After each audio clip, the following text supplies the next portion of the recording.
Oh yes, you knew this day would come.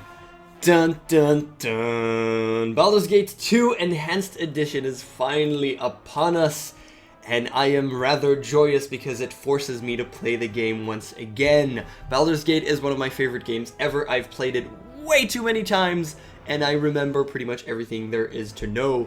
I remember everything there is to know about the game. I've thought long and hard about doing a full Let's Play, but I have realized two things that deter me from actually doing it. The number one is that it is a very long game. I'm a perfectionist. I like doing absolutely everything, and this will take me 50 hours or more to play through, which means very long play sessions, and nobody will freaking watch that. Some people might want to watch that, but I don't think that it's very intelligent to do, so I'll pass on doing a complete Let's Play. That's number one. The second thing is that if I'll do a Let's Play, it'll be incredibly sporadic and will take me a couple of months to actually do, because I play a lot of things and I'll play this occasionally and go through it, and I'll be forced to finish it because I'll feel bad if I'll not finish it. So I'll keep playing it, but it could take me months to actually finish the game. Both of these combined means there's no point in me doing a Let's Play. However, I can and really want to speak about this game as much as possible because I absolutely love it. So I am going to do those things. Now, before we're going to begin actually pressing Shadows of N, Throne of Ball is the expansion set. You want to start with Shadows of N and go into it, Throne of Ball. And the Black Pits is just added content that they added, which is just fighting stuff. So we have to talk about the Enhanced Edition part. This is pretty much the lazy man's, as far as I see it, it's the lazy man's option here that costs more money. Because you can get Baldur's Gate 2, just Baldur's Gate 2, for about less than half the price of the Enhanced Edition right now. You can get it on Steam, on Good Old Games, on a couple of other places, and then you need to mod it, which is, you have to mod it. It's a couple of things that you need to do, and it takes time and a little bit of fidgeting, but after you mod it, you get roughly the same experience, if not better. You'll have less content, you won't have the Black Pits, you won't have the new characters that they put in, but it costs significantly less money, and it's not a huge detriment it's not a huge detriment. So you could just get the normal the standard Baldur's Gate 2. If you're super lazy, you've got the money, and you like HD, and graphics are really important to you, although they're not amazing here, you can get the Enhanced Edition. That's fine, it's up to you, that's your decision. I am going to talk about the Enhanced Edition. I'm going to talk about the game playing the Enhanced Edition, but you could definitely understand and do the exact same thing with just Baldur's Gate 2, and a little bit of modding. Infinite guides online about modding it, so I don't need to say too much. Okay, Shadows of M. I'm gonna, this is gonna be the first time I'm gonna create my character and talk a little bit about how I see the plan forward. I did a lot of talking about Baldur's Gate 1 at the time when the Enhanced Edition came out, and explaining a lot of the things in Baldur's Gate. I'll repeat some of them probably, but most of them it's just gonna come out. It's a little bit of a different game. So Shadows of M, let's see the cinematic, right? Let's see the cinematic. The Lord of Murder shall perish, but in his death he shall spawn a score of mortal progeny. Chaos shall be sown in their footsteps. So saith the wide Elwando.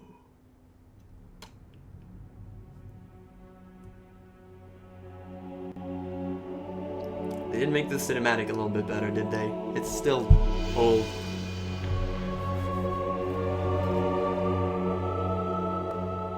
You spent your youth in the library fortress of Candlekeep, under the kind tutelage of your foster father, Gorion. Imoen shared this home, a kindred spirit.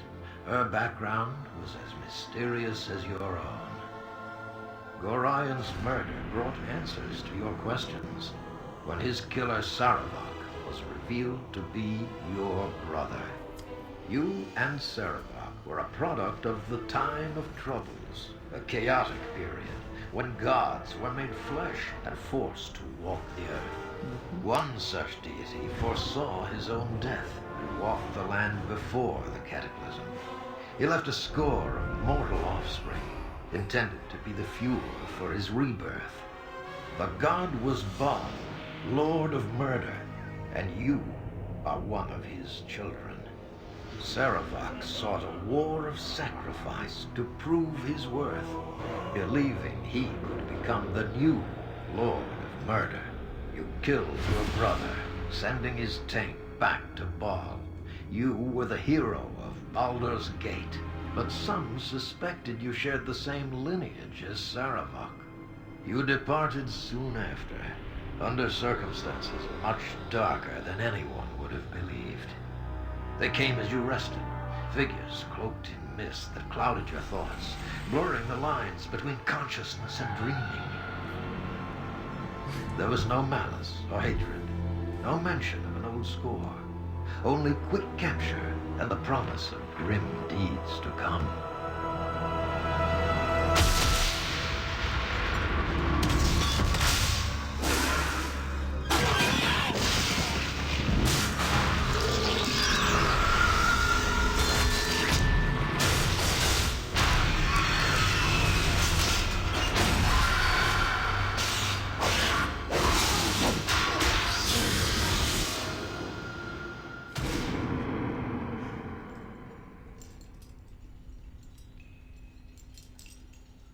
Uh-huh.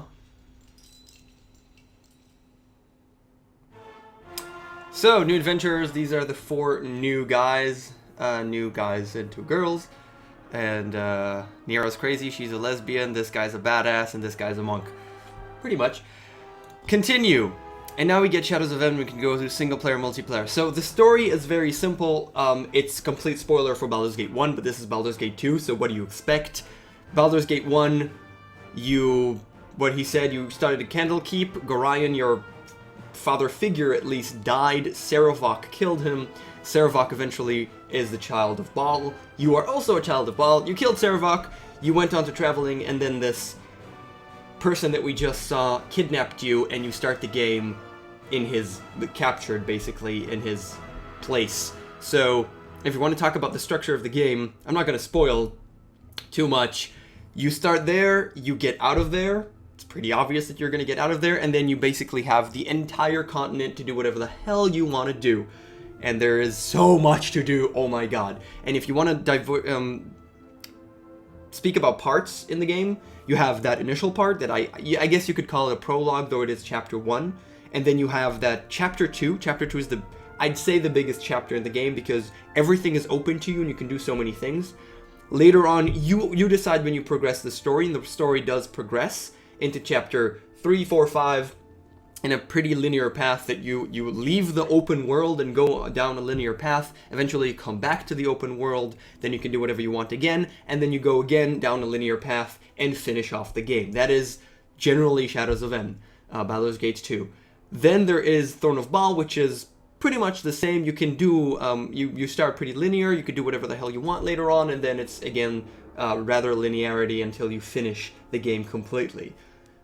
Not exactly what I said, but that's the general gist of things. And what a lot of people find themselves, especially people who come back to the game, they find themselves playing Chapter 2, doing whatever the hell they want, and then not actually finishing the game, because that's the majority of it. You get the feel for it. And I have played this game a cajillion freaking times. I have finished it a couple of times. I've played through it more times than I've actually finished it. I've created 1,000 characters. There were times that, man, I miss Baldur's Gate 2. You go in, you make a character, you think about what the character will be at the end, and then you just, that's it. That's all you freaking do.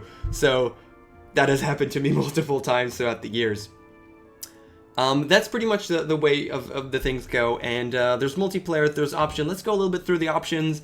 I've done this again at Baldur's Gate 1, but we were just going to go with sound, I don't even care. Gameplay. A couple of things that we want to talk about. Why is the difficulty at the bottom? Gore, obviously. Group infravision is pretty useful. If one of your characters has infravision, then it doesn't matter who you'll pick, you'll get infravision. That's pretty useful. Rest until healed means that you will rest a very long amount of time until everybody has full HP. Some people like it, some people don't. Try it and see the differences. Again, you cast healing spells when you sleep so that everybody will get healed up. Rest until healed means you can rest for 3 days if need be in order to fully heal yourself. And not rest until healed means you'll just rest 8 hours, which is 1 rest, and you might not be healed fully. Completely up to you. I leave it off. Dither always and weather, both of them just on because it's useful. Let's talk about the difficulty a little bit. There are 5 difficulty levels. I see only a reason to use 2 of them. The first one is Novice, which is same as normal mode, and the monsters do half damage. If you're really terrible and you don't want to do the combat, I guess, and this game does have a ton of story, and the combat isn't the only thing, but the combat is a very big part of it. It's not...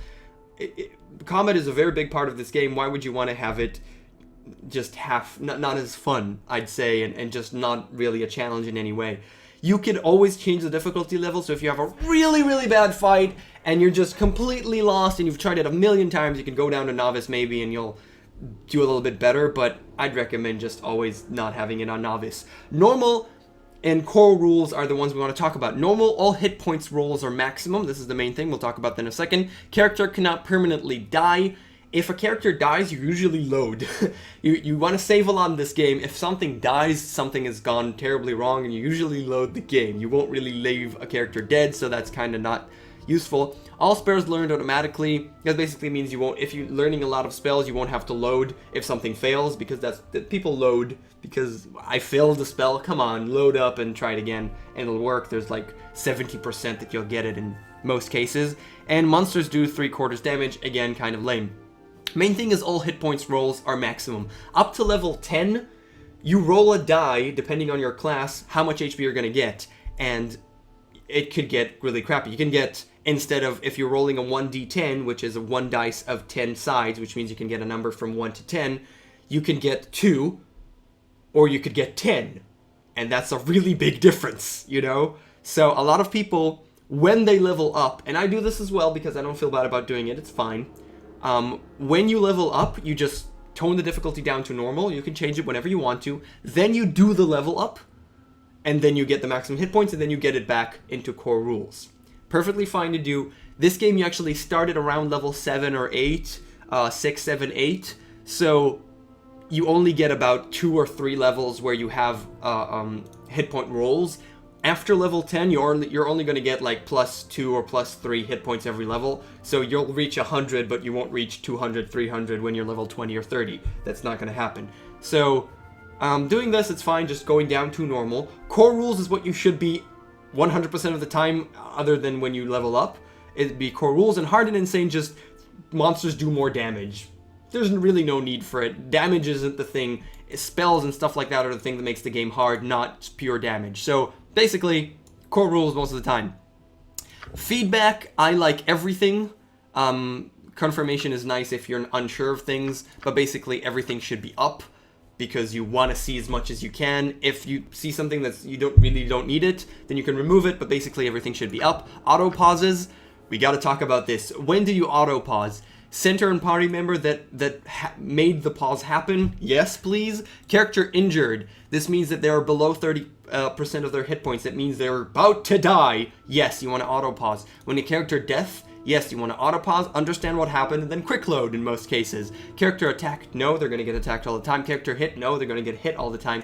Weapon unusable, yes, your weapon is useless. It's not doing anything. You want to know that, change a weapon, or perform an action, so this is an important one. Character's target destroyed, yes, the target was destroyed. You want to switch a target, you want to switch the target, and not have the character do whatever the hell she wants. You don't want to trust AI, you want to be the full commander of everything. So character destroyed, very much. Enemy sighted, suddenly see an enemy, definitely, you might miss it or something like that because it comes in from fog or whatever. Enemy sighted, yes. Trap found, obviously, the second it's found, you want everybody to stop moving and disarm the situation and the trap as well. So those are the unpause that I'm using.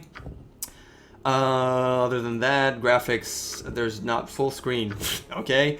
And that's about it. Single player, let's talk about creating character. I'm gonna go through character creation on my own. I'm gonna try and do it as fast as possible. And then the next part I'll actually go through the entire initial dungeon just to get you familiar with the game and stuff like that. And after that, I will go through, I'm going to play the game, and if I see interesting parts, I'm going to record them and put them up. So it's not a let's play, it's just parts of the game. That sounds good? I don't know. New game. Let's press the new game button. And obviously, screw that. You don't want to auto characters that suck. I'm going to talk you through the character that I'm creating. So in Baldur's Gate, you have a lot of classes, but basically 4 roles. This is second edition D&D rules. You have 4 stuff. You have a thief, that can pickpocket and assassinate, that can backstab. You rarely use backstab in the context of this game. Could be really cool, but it's most useful for a solo thief. And if you're watching this, you're not going to do a solo thief because people who do solo thieves know the game, so they don't need me. So, thief basically pickpocket and traps and stuff like that. You need a thief, but you don't really need a thief. It's the thing that you need the least. So a thief isn't the most useful thing in the world. Mage spells, important, thank you. Low HP become the strongest things in the world once they're level 20 plus because they have insane spells. That's a mage. Cleric, buffs and heals, very important, has buffs and that are life-saving and game-changing and also offensive spells, obviously, but a cleric spells, and then you have the fighter. Is that a phone? That is a phone. I'll close the door. And then you have a fighter. The fighter is your frontliner. The frontliner stands in front, has a ton of HP, hits stuff in the face. Those are your 4 basic classes. You want to have some instance of either of them without this finger. One instance of either of them. I like having 2 frontliners, 2 big, strong fighters that are usually a little bit different. Then I have a cleric that heals stuff. Then I have a mage that does stuff, and something along the lines of a thief. The game itself has a ton of characters, especially if you're playing the Enhanced Edition, have 4 extra characters, and you can mix and match all of them. There's way too much. You can only have 6 at the same time in your party, and all of these characters have the full party. So basically, when you create your own, you either do something as an addendum to all of that, or you replace one of those roles, and that's pretty much the thought process behind that. One of my favorite characters ever was an insane archer because I had 2 frontliners. I've had thief/mage, a mage, a cleric. That's 5. Okay, that is 5 characters. I don't know how I reached this finger situation, but there's 5 characters, and then I had my archer. Okay, which just shredded things from afar. That was my full complete party. It was my best favorite party. That was just absolutely insane. What I'm going to create right now is a fighter/thief because I'm going to do an evil party. There is an alignment, so evil members and good members don't really... You can have them in the party, but they don't really do too well. Sometimes there's clashes and they could fight and stuff, and it doesn't work always. So I'm going to think about an evil party, and I know exactly what characters I want because I know the game, but that's unfair. I'm going to create an evil... I'm going to create a male, and I'm going to be an evil guy. Now, you want to go to the left in portraits. The only reason is because most of these portraits are people in the game, are characters in the game, and then if you'll have a duplicate portrait, it'll be weird and weird. Okay, this is Keldor, this is Anamin, and Edwin. They're characters. So if you go left, you get to the new characters that they created, I think, that the Enhanced Edition give you. So I'm just going to pick, this is a monk crazy person, and this guy looks ridiculous. I'm going to pick him. Race. Okay, all the races, for some reason they put that people have bonuses to these basic things if you're a rogue, but not everybody could do all these things, so it's kind of weird, but okay.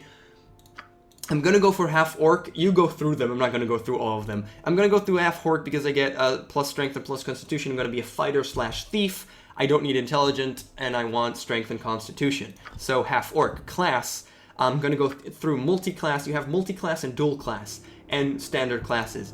Because you're going to play, it's Baldur's Gate 2, you start at about 7 or 8, and the skill cap, the level cap is 40, because you can go all the way through Throne of Baal. It's 40, and you pretty much want to have multi-class or dual-class characters at that point, because most characters, there's no reason to go level 40 as just one character. There's no real reason. So you want to think about multi-class, you want to think about dual class. The difference between them, dual class, you start up as one character, you stop being that, class. You start up as one class, you stop being that class, and you start being another class.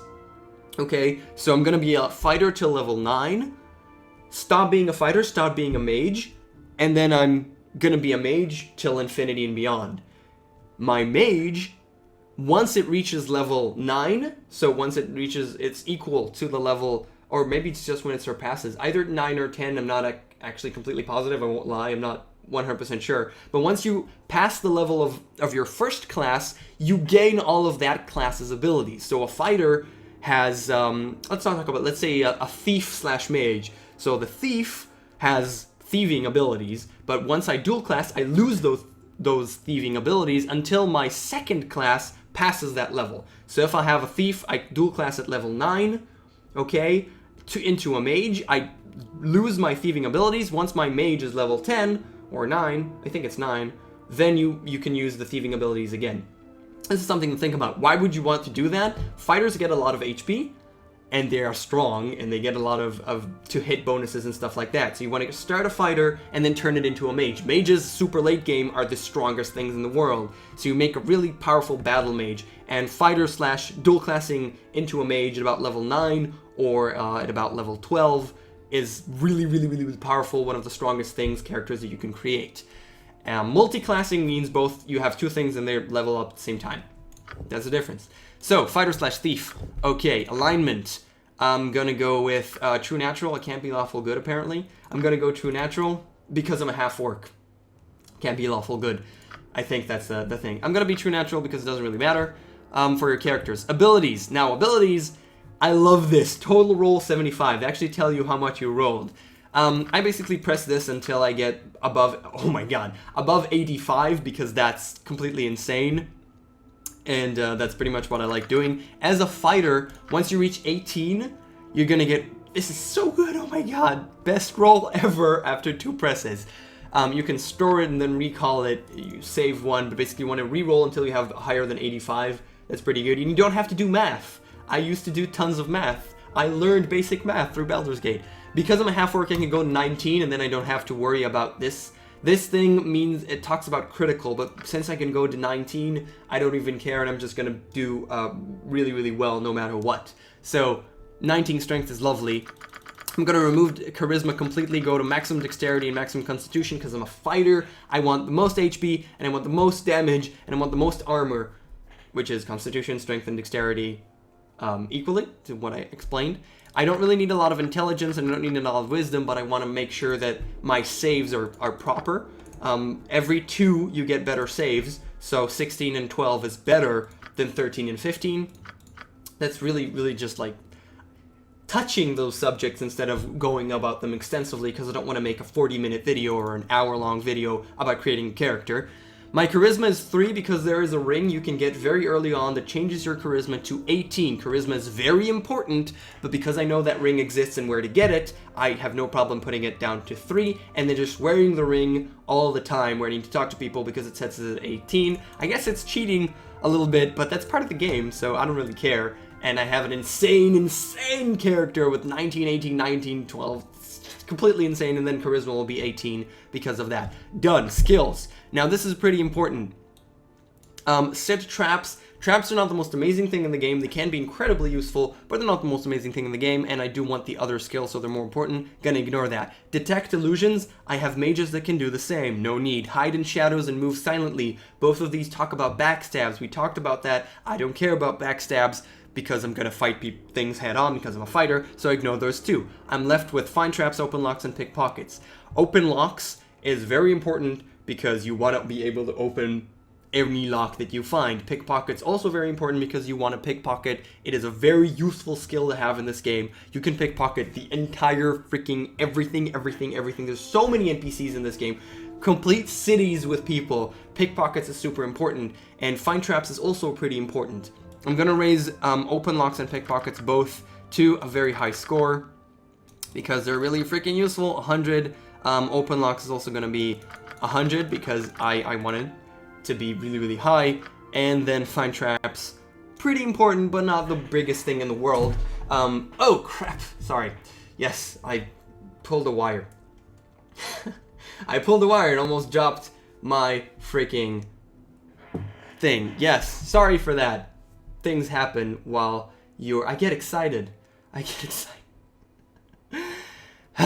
Okay. The wires at the bottom of the table are terrible. So, those are these things, and now let's talk about proficiency slots. So, I know exactly what I want to do. Because I'm a fighter, I'll be able to put 5 points into stuff. Not right now because I need to level up, but I will be able to do so. I want to dual wield, so I'm going to weapon style. If you want to dual wield, you need 3 points here. No discussion. If you want to do, you cannot dual wield. You can, but you don't want to dual wield with 1 point. You don't really want to dual wield with 2 points. If you dual wield, you want 3 points because these basically remove minuses. It's not even a bonus. You remove the minuses. And what dual wielding does is give you an additional attack with your offhand. So you want to have 3 points if you're going to dual wield stuff. Very freaking important. The wielder's penalties are reduced to 0 with the main weapon and -2 with the offhand.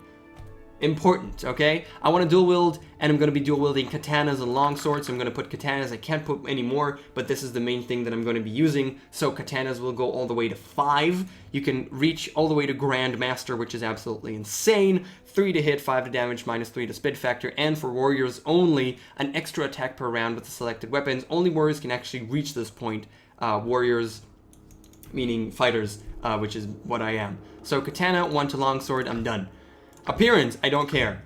Sounds, they made no new sounds in the Enhanced Edition. I'm disappointed, but we're gonna go with True Battle and Victory! Yes, it's the most stupid one. And then I get to do a name. Super person.